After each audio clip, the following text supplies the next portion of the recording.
Raising pigs is more than just farming. It is a journey of patience, care, and hard work. Every piglet you feed today is an investment for tomorrow.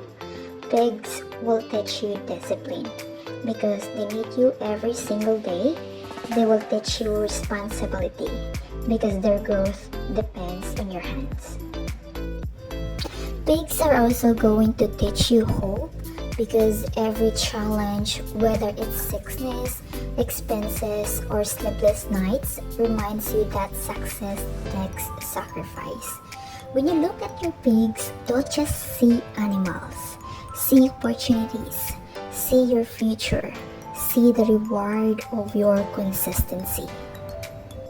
Always remember that every drop of sweat, every long hour, every peso you spend will come back multiplied if you don't give up.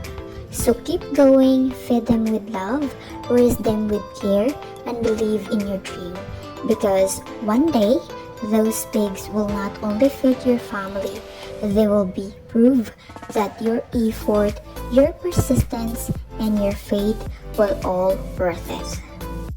And I just wanted to let you know, fantastic people, that raising pigs is not just about livestock. It's all about raising your future. So never give up, follow your dreams, and may God bless you everyone. Hope that I make you satisfied of this video. You have a great day and thank you so much for watching.